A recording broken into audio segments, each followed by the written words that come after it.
La Femme Angela is a story of a young, successful stockbroker, Dejare, who falls in love with a beautiful singer married to a wealthy gangster. The single act of falling in love turns his life upside down. Dejare, who happens to be the best stockbroker at his firm, decides to pursue his musical passion, the side gig of being a saxophonist. He was doing so well as a stockbroker that you just wonder why he still wanted to pursue music. Because he had a penthouse at the island in Nigeria. He had a car, made billions of naira for his company. Dejare was definitely the star stockbroker of his company.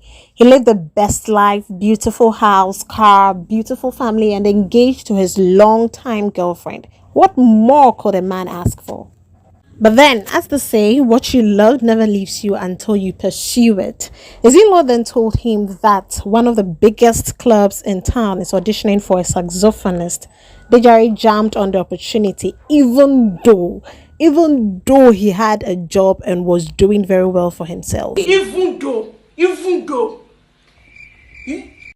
Well, you'll argue that he's chasing his passion. So he went for the audition and got the job and started it as his side gig, playing the saxophone at the club twice every week while doing his regular job as a stockbroker.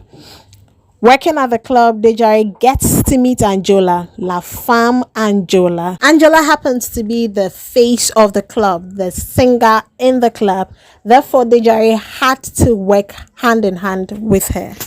He falls in love with her. Hold up. Falls in lust with her. Little did he know that this was the beginning of his end. Now, this is where the drama begins. If I'm to rate this film, I'm going to give it an 8 out of 10. This is a well done film. Little hitches here and there, but generally it was a great movie. One full of many lessons. There were lots of things I didn't see coming. A super suspenseful film. It would never occur to you how the sudden twists of events occurred. You'd never have imagined that the $5 million plan of Anjola could be this. Damn, the plan was so good. The writer did a pretty good job putting this piece together, I tell you. The most fascinating moment for me was when Dejare decided to change the course of his life, pursuing Anjola. For once I thought, let's go, man, let's go. But he proved me wrong. You know, one of those moments where your favorite character is getting into some trouble, you can see trouble, and then quickly there's a twist of events, and then you're like, damn, this is a plot twist. And then there was a scene with the policeman, the part where he said he was tired of being a mugu for others. That struck me, and that was where I learned one of the biggest lessons in this movie. It takes a second to change the course of your life. When you see your life go a certain direction you don't want it to go, you need to take it upon yourself to change the course of your life.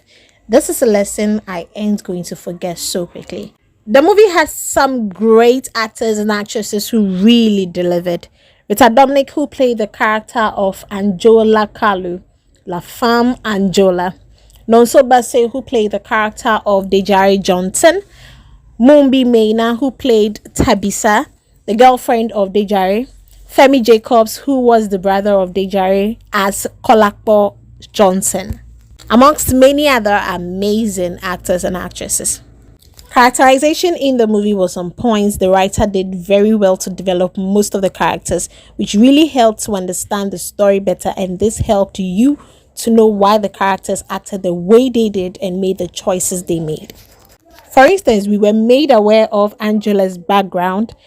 We were made to know of the backstory of the policeman, and this helped us to know why he made the choice he made at the end of the story.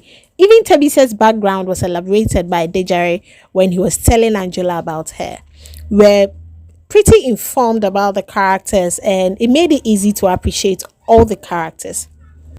The producers also delivered with costuming. I fell in love with almost all the costumes, especially that of Anjola. She was portrayed as a diva and a queen, and they really did a great job to execute that. We really got to see the diva she is in every costume she wore, even to casual places. So much effort put into costuming. That is an accolade I definitely will give to them. Costuming generally for all the characters is on point for me.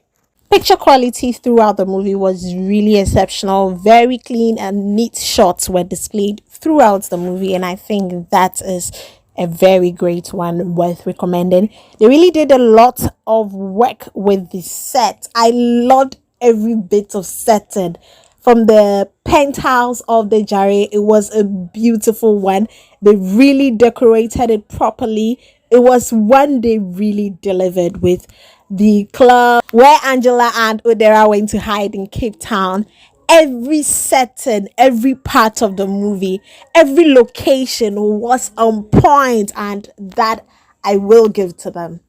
Regardless, I couldn't help but notice, how can somebody who's just been stabbed in the right shoulder suddenly, in a matter of seconds or minutes, regain strength to help somebody out without even making it look as though he felt pain in the very same arm?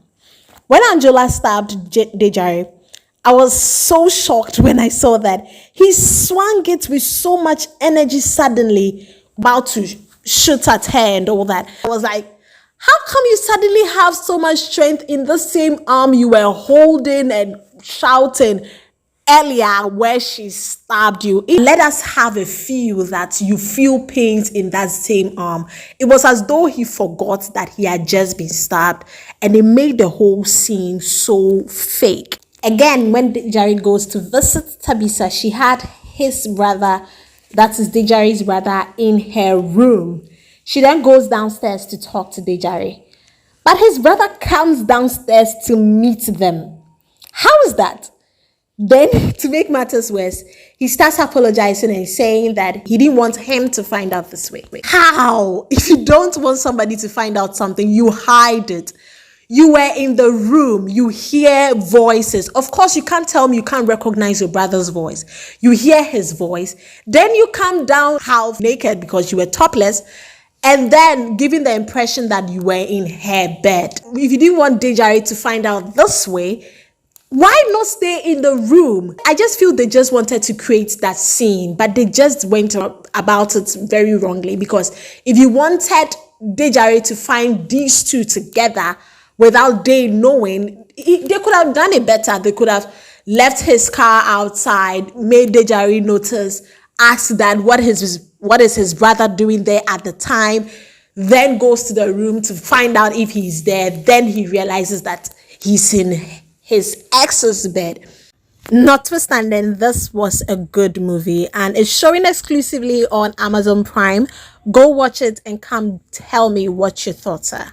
The name still remains Mami Abnapukia. Kindly hit the subscribe button. If you haven't watched Anikulapo yet, go watch the review of the trailer and have some reason to go watch Anikulapo. And Hey You is up there. I'll be dropping a review on the full movie very soon. That's a wrap. Screw